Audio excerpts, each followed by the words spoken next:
She walked quietly across the marble floor, her black shoes barely making a sound against the restaurant's polished surface.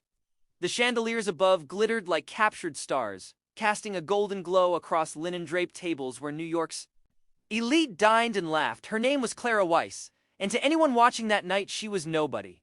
Just a waitress, apron slightly worn, hair tied back in a plain bun, no makeup, no jewelry, just a scratched silver watch on her wrist, ticking quietly.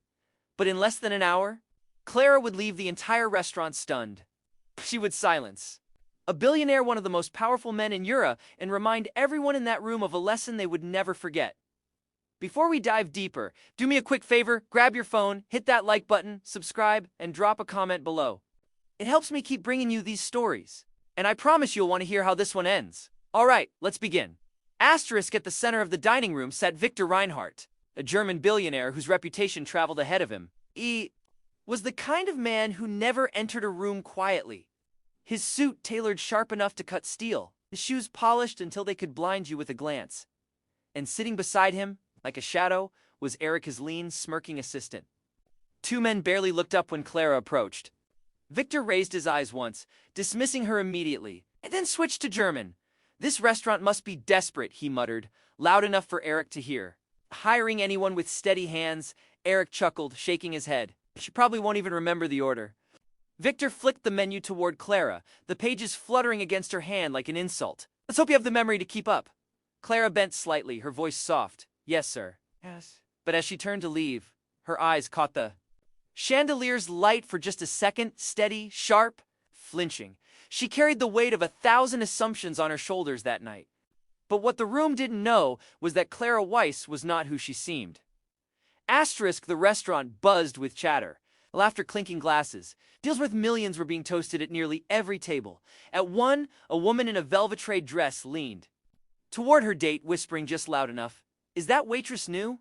She looks like she wandered in from a diner." Her date smirked, never looking up from his phone. "Doesn't fit the vibe. She lasts a week at most." Clara walked past with a tray of martinis. Her steps were even, her balance perfect.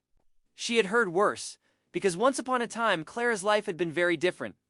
She had studied economics at Berlin's finest university, and mastering for languages, rising as one of the brightest students in her year.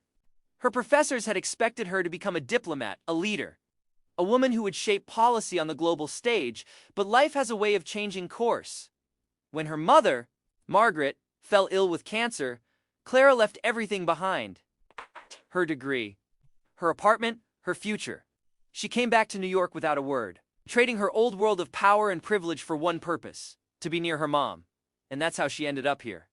Serving wine, clearing plates, blending into the background? At least that's what everyone thought. Asterisk as Clara reached for an empty glass. A hedge fund broker in a pinstripe suit snapped his fingers at her.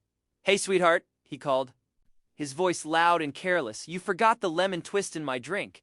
Didn't they teach you that in waitress school?" The table erupted in laughter. Clara paused, the glass still in her hand. She turned to face him, her eyes calm, her voice steady.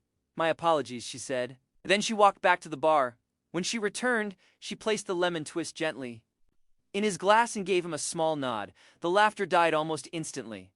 The broker blinked, caught off guard by her composure. She moved on without another word, and for the first time that night, the room began to notice her. Asterisk, but Victor Reinhardt wasn't finished. He leaned back, his voice rising, his German crisp and fast. "Let's see how good her memory is." Then he rattled off 3 dishes: duck confit with a sauce no one could pronounce, special grilled sea bass, and a pasta with a list of ingredients long enough to fill a page. Eric piled on roasted asparagus, truffle potatoes, salad with dressing. "On the side, don't mess it up," Eric sneered. A couple at the next table leaned in, smirking as if waiting for her to fail. Clara stood still. Her notepad remained untouched in her apron. "Yes, sir," she said quietly. Then she walked to the kitchen. She didn't write a single thing, but Clara remembered every word. Because years ago, she had memorized speeches in 4 languages, debated trade policies in front of diplomats, and solved problems 10 times more complex than this to her. The order was nothing. Asterisk, support us to subscribe and like and share.